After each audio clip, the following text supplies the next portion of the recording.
Welcome students, lesson প্ল্যানারে তোমাদের আবার স্বাগত। আজকে ইতিহাসের আরো একটা নতুন ক্লাস 10 মাধ্যমিকের জন্য। সেই ক্লাসে আমরা জানবো সমাজ সংস্কার বৈশিষ্ট্য ও পর্যালোচনার চতুর্থ অংশ। এই অংশটা সব থেকে ইম্পর্টেন্ট, এই পুরো চ্যাপ্টারের বলতে গেলে সব থেকেও না, মানে মোটামুটি ইম্পর্টেন্ট একটা অধ্যায়, কারণ এখানেই মেন বিষয়টাই হচ্ছে সমাজ সংস্কার। এতদিন আমরা বিভিন্ন পত্র পত্রিকার গুরুত্ব দেখেছি, শিক্ষা ব্যবস্থার গুরুত্ব দেখেছি, শিক্ষার সংস্কার দেখেছি। আজকে দেখবো যে একদম সরাসরি সমাজ সংস্কার। তো এর মধ্যে আমি একদম প্রথম দিন যে জিনিসগুলো বলেছিলাম তার কিছু কিছু থাকবে, যেমন হচ্ছে সতীদাহ প্রথা, ব্রাহ্ম সমাজ, বিধবা বিবাহ, এগুলো থাকবে। এছাড়াও আরো কিছু কিছু থাকবে। তো এবার বলতে হবে যে আমরা এই সমাজ সংস্কার ঊনবিংশ শতকে কেন ঘটেছিল আমরা জেনে গেছি এতক্ষণে, যে কিভাবে এলো, কোথা থেকে এলো। এবার হচ্ছে সেইগুলো সম্পর্কে একটু বিশদে জানতে হবে। প্রথমেই হচ্ছে সতীদাহ প্রথা। এই সতীদাহ প্রথা সম্পর্কে তোমরা আগের ভিডিওগুলোতে দেখেছো, আজকে আরো একবার শর্ট করে বলে দিচ্ছি যে সতীদাহ প্রথা বলতে ব্রিটিশ পূর্ববর্তী এবং ব্রিটিশ শাসনের প্রথম দিককায় হিন্দু শাস্ত্র অনুযায়ী মহিলা মানে বিধবাদের, বিশেষ করে অল্প বয়সী বিধবা যারা, তাদেরকে তাদের বৃদ্ধ স্বামীদের সাথে আগুনে পোড়ানো হতো বা চিতায় জ্বালানো হতো। তো এর কারণ হিসেবে বলা হতো যে সহমরণে যাওয়া মানে সেই স্বামীর সাথে স্বর্গে গিয়েও সে সংসার করতে পারবে। তো এই জিনিসটা সেই সমাজের অত্যন্ত একটা ন্যাক্কারজনক দিক বলেই গণনা করা হয়। ব্রিটিশরা এসে থেকে এই জিনিসটার প্রতিবাদ করে এসছে, কিন্তু তারাও ভারতীয় সমাজকে অতটাও ঢুকে বা ভারতীয় ধর্মের মধ্যে বেশি ইন্টারফেয়ার করে সেই সমস্যাগুলো বেশি বাড়াতে চায়নি। কিন্তু 1800 মানে ঊনবিংশ শতকের শুরুর দিক থেকেই বিভিন্ন মিশনারি থেকে শুরু করে বিভিন্ন যে সমাজ হিতৈষী ব্রিটিশ বা সমাজ হিতৈষী ইউরোপীয়রা এই বিষয়গুলো নিয়ে আলোকপাত করতে থাকে। প্রথম আলোকপাত করেছিলেন উইলিয়াম কেরি, যিনি শ্রীরামপুরের কলেজ তৈরি করেছিলেন, একটি সেই বিদ্যালয় তৈরি করেছিলেন। সেই উইলিয়াম কেরি 1803 খ্রিস্টাব্দে এর জন্য একটা আবেদনপত্র ইস্ট ইন্ডিয়া কোম্পানির কাছে পেশ করেন যে এই সতীদাহ প্রথাকে রদ করতে হবে। কিন্তু তার কথায় সেইভাবে প্রথম দিকে কেউ আলোকপাত করেনি, তবে বিষয়টা জনগণের সামনে এসছিল। বেশিরভাগই হিন্দু সম্প্রদায়ের মানুষ এই জিনিসটাকে গ্রহণ করেনি। এরপরে আসবেন রাজা রামমোহন রায়। এই রাজা রামমোহন রায় 1820 থেকে নিরন্তর ভাবে এই সতীদাহ প্রথা রদের জন্য চেষ্টা করে গেছেন। 1828-এ তিনি বিভিন্ন যে পত্র পত্রিকাগুলো সেই সময় ছিল সেখানে বিভিন্ন জিনিস লিখতে থাকেন এইগুলোর বিষয়ে, এবং এটা যে কতটা সমাজের খারাপ দিক সেইটা সাধারণ মানুষকে বোঝানোর চেষ্টা করতে থাকেন।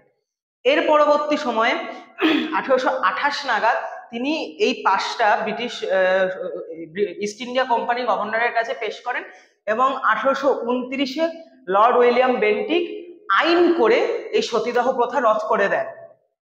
এইটা রদ করে দেন, যেটা ভারতের সমাজ ব্যবস্থায় অত্যন্ত গুরুত্বপূর্ণ ভূমিকা রাখে। কারণ এই জিনিসটা যদি না হতো, সতীদাহ প্রথা রদ, তাহলে আমাদের সমাজ এখনো অনেকটা পিছিয়ে থাকতো বলে মনে করা হয়। তো সেই জন্য ভারতের প্রথম আধুনিক মানুষও কিন্তু রাজা রামমোহন রায়কে বলা হয়। শর্ট কোশ্চেনে দেয় এটা। এরপর আসবো হচ্ছে ব্রাহ্ম সমাজ। এই ব্রাহ্ম সমাজ কি ছিল? ব্রাহ্ম সমাজের কথা তোমাদেরকে আগের দিন কিছুটা আমি একটা ধারণা দিয়েছিলাম, আজকে আরো একটু ডিটেলসে দেবো। এই ব্রাহ্ম সমাজ কিন্তু প্রথম মস্তিষ্ক পোষিত ছিল সেই রাজা রামমোহন রায়েরই। রাজা রামমোহন রায় 1815-তে আত্মীয় সভা প্রতিষ্ঠা করেন। আত্মীয় সভার মধ্যে দিয়ে তিনি প্রধানত ঈশ্বর উপাসনা করার চেষ্টা করেন, কিন্তু প্রথাগত যে ঈশ্বর উপাসনা, যে ব্রাহ্মণদের মারফত মূর্তি পুজো করে, ঘটা করে, যাগযজ্ঞ করে, ব্রাহ্মণদেরকে অনেক কিছু উপহার উপঢৌকন দিয়ে, সেই সমস্ত কিছু না। তার কাছে ঈশ্বরের চিন্তা ছিল ধ্যান। তারপরে হচ্ছে মানে সত্যি কথা বলতে এই ধ্যানের মাধ্যমে আমরা যে ঈশ্বরের কাছে পৌঁছানোর চেষ্টা করি না, সেই জিনিসটাকেই তিনি তুলে ধরতে চান। এছাড়াও তিনি মূর্তি পুজোর বিরোধিতা করলেও প্রথম দিকে তিনি মূর্তি পূজাকে মানে দেবদেবতাদের যে আগার আছে সেইগুলোকে মেনে চলছিলেন, এবং তিনি তার সাথে সাথে এই আত্মীয় সভার মাধ্যমে বিভিন্ন ধরনের সমাজ হিতৈষী কাজকর্ম শুরু করেন। তো এই সমাজ সংস্কারের প্রথম দিকে একদম মানে প্রথম দিককারই অংশ তিনি ছিলেন। খুব একটা মানে আত্মীয় সভা বিরাট কিছু ভাবে প্রকাশ করেছিল সমাজের সামনে, সেটা নয়। এরপরে 1828-এ এই ব্রাহ্ম সমাজের হাল ধরলেন কেশবচন্দ্র সেন।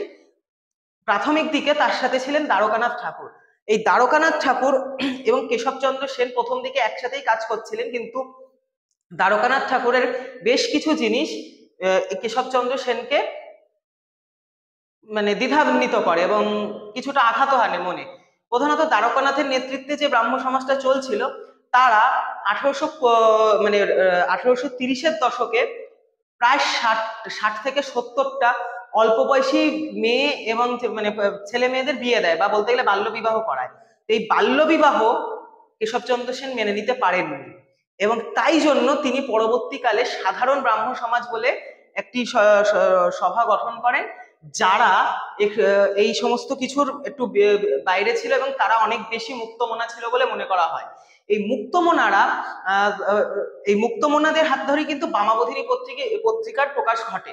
অন্যদিকে ব্রাহ্ম দ্বারকানাথ ঠাকুর বাড়িও ছিল, তারাও কিন্তু দ্বারকানাথ ঠাকুর, দেবেন্দ্রনাথ ঠাকুর, দ্বারকানাথের পরবর্তী সময় দেবেন্দ্রনাথ ঠাকুর, পরবর্তীতে রবীন্দ্রনাথ ঠাকুর, এরাও ব্রাহ্ম ছিলেন।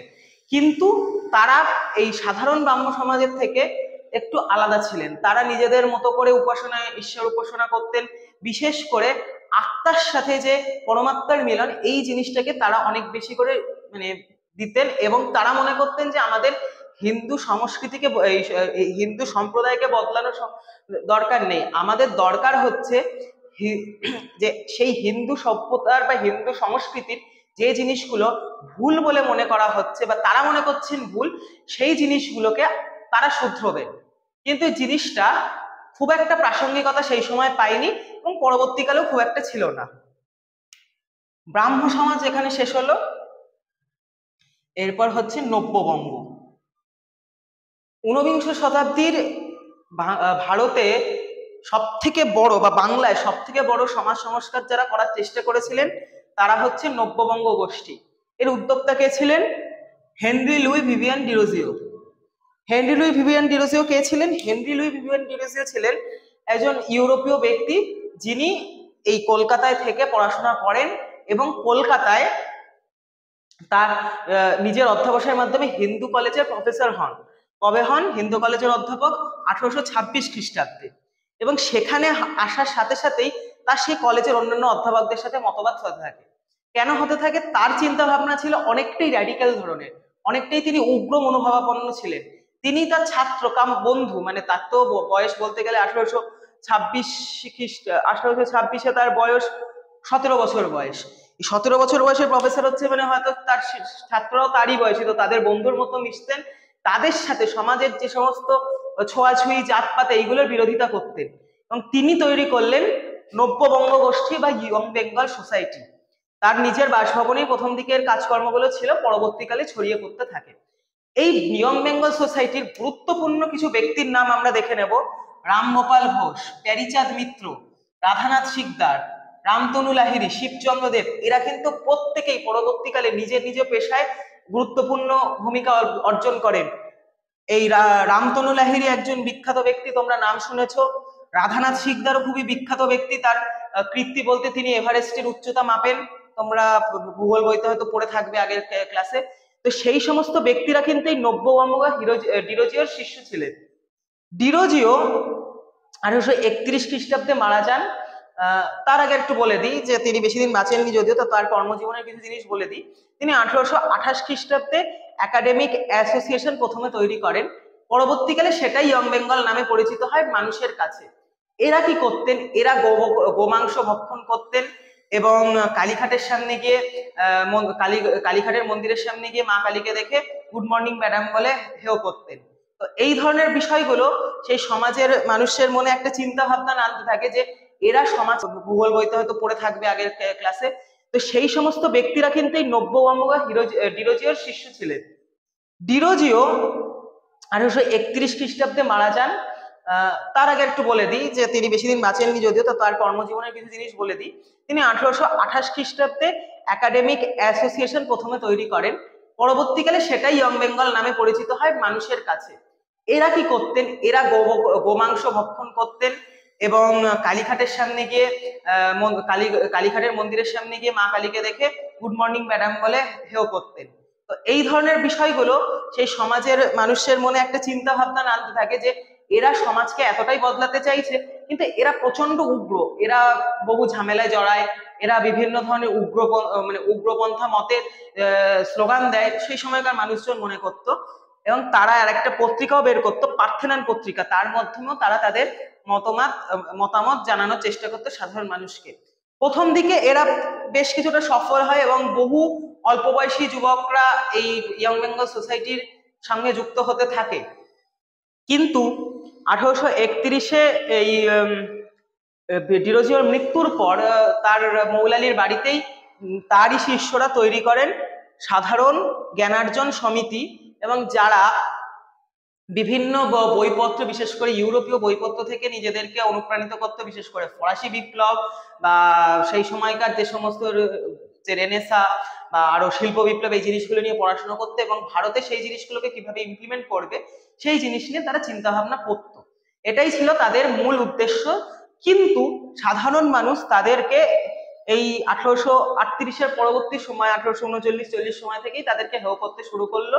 সাধারণ মানুষ এরকম উগ্রপন্থী ব্যক্তিদেরকে পছন্দ করতে থাকলো না।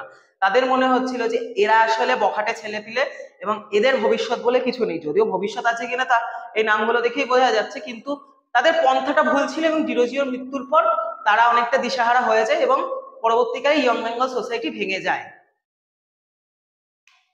এর পরবর্তী যেটা বিধবা বিবাহ, এটাও আমি প্রথম দিন পড়িয়েছিলাম। বিধবা বিবাহ বলতে আগেকার দিনের হিন্দু মহিলারা যারা সতীদাহ প্রথায় যেতেন না, তাদেরকে একটা চরম বৈধব্য পালন করতে হতো। সেই চরম বৈধব্য হয়তো ভেবে দেখলে সতীদাহ প্রথার থেকেও বেশি ভয়ঙ্কর ছিল।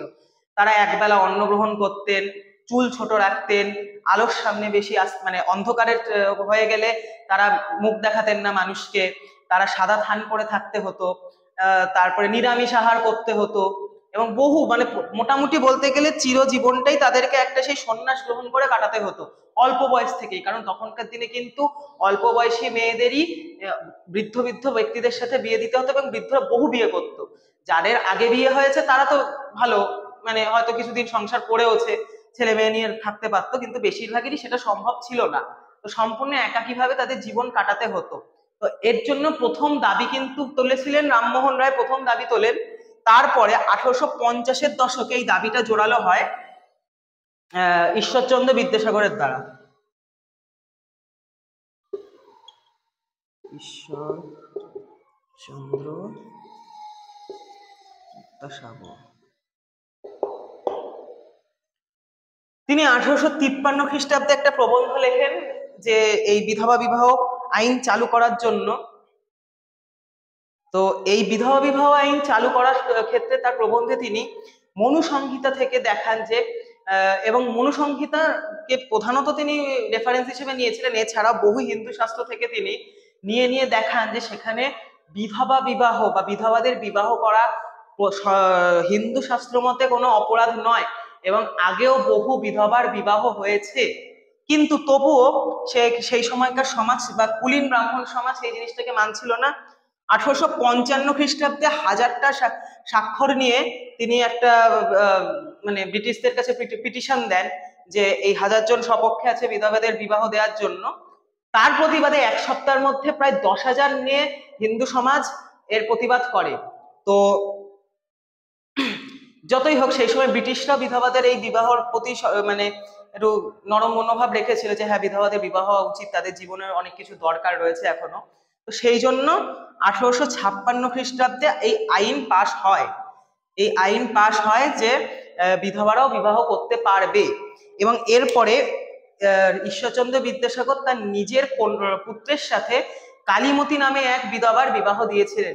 এছাড়াও তিনি প্রায় 60 থেকে 70টা বিধবাদের বিবাহ দেওয়ার চেষ্টা করেছিলেন যে এবং পরবর্তীকালে তিনি সফলও হন বেশ কিছু বিধবাতে তার এবং বলতে গেলে তার নিজের সারা জীবনের এই সঞ্চয় যা ছিল সেগুলো সবই তিনি এই বিধবাদেরকে বা মহিলাদেরকে উৎসর্গ করে দিয়েছিলেন। কারণ আমরা বিধবা বিবাহ আইন প্রচলন ছাড়াও তিনি কিন্তু মেয়েদের স্কুল প্রতিষ্ঠার প্রতি প্রচন্ড আগ্রহী ছিলেন। তিনি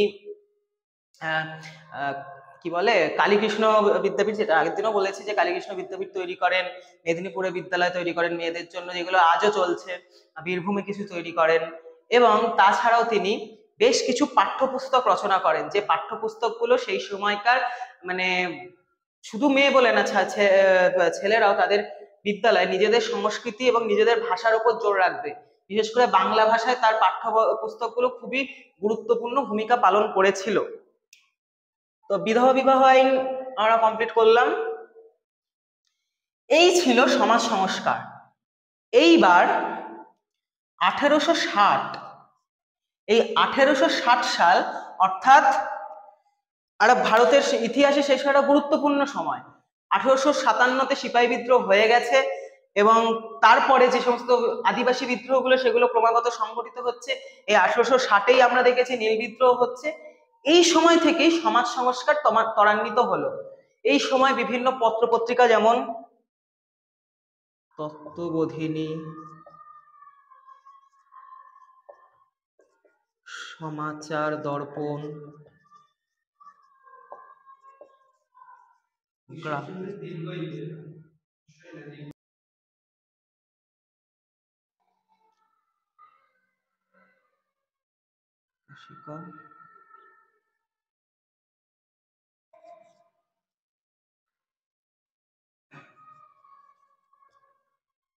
তো এই 1860-এর পর থেকে এই সমস্ত পত্র পত্রিকাগুলো সমাজ সংস্কারের বিভিন্ন দিকগুলো তুলে ধরতে থাকে। যে যে পত্রিকাগুলো বিভিন্ন ব্যক্তিরা লেখা দিতে থাকেন, প্রবন্ধ দিতে থাকেন যে এই বিধবা বিবাহ হয়েছিল, যে বিধবা বিবাহ আইন পাশ হয়েছিল বা সতীদাহ প্রথা রদ হয়েছিল, এগুলোর গুরুত্বটা কতটা ছিল। এছাড়াও তারা সেই সময়কার নীল বিদ্রোহ, সিপাহী বিদ্রোহ এইগুলো সম্পর্কে বিভিন্ন জিনিস লিখতে থাকে, যেগুলো সাধারণ মানুষ, বিশেষ করে সদ্য শিক্ষিত এবং কিছুটা আধুনিক শিক্ষায় শিক্ষিত মানুষরা খুব তাড়াতাড়ি গ্রহণ করতে শুরু করে। ঠিক আছে, তো এইভাবেই 19 শতকের সমাজ সংস্কারটা শেষ হলো। আর একটাই অংশ আছে, পরের ভিডিওতে তোমাদের সেটা দেখিয়ে দেবো, তাহলে এই চ্যাপ্টার শেষ হয়ে যাবে। তো সমাজ সংস্কারের ইম্পর্টেন্সটা এখানে, যে এই জিনিসগুলো তোমরা এখানে জানলে। এইবার এই সমাজ সংস্কারের গুরুত্বটা কেন আমরা জানব। সমাজ সংস্কারের মাধ্যমে 19 শতাব্দীতে ভারতবর্ষ বা বিশেষ করে বাংলা সম্পূর্ণ একটা অন্য ডাইমেনশনে চলে যায়। বাংলা প্রধানত ভারতবর্ষের একটা পিছিয়ে পড়া অঞ্চল ছিল, কারণ তোমরা জানো যে মূলত ভারতের শাসনভারগুলো চলতো ওই দিল্লি, নইলে কখনো মারাঠা সাম্রাজ্য একটু উঠে আসছে, তো সেখানে পুনে, এই সমস্ত জায়গাগুলোকে কেন্দ্র করে ভারতের রাজধানীগুলো ত্বরান্বিত হতো। অপরদিকে রাজপুত বা তোমার শিখ, এরাও যথেষ্ট শক্তি সঞ্চয় করতেন। বাংলায় কিন্তু সেই অর্থে বিরাট কিছু শাসক সেই পাল সেন যুগের পরে আর কিছু ছিলেন না, সবই ছিলেন ইসলামিক সুলতান, পরবর্তীকালে নবাব। তারা সেই মুঘলদের মানে আফগানদের তাবেদারি করত, কিছুটা ওই তোমার একটা করদ রাজ্য টাইপের ভাবেই তাদেরকে চালানো হতো, এবং এখানকার সাধারণ মানুষও সেই চাষবাস আর নইলের ছোটখাটো কাজবাজ এর মাধ্যমেই নিজেদের জীবন অতিবাহিত করছিল।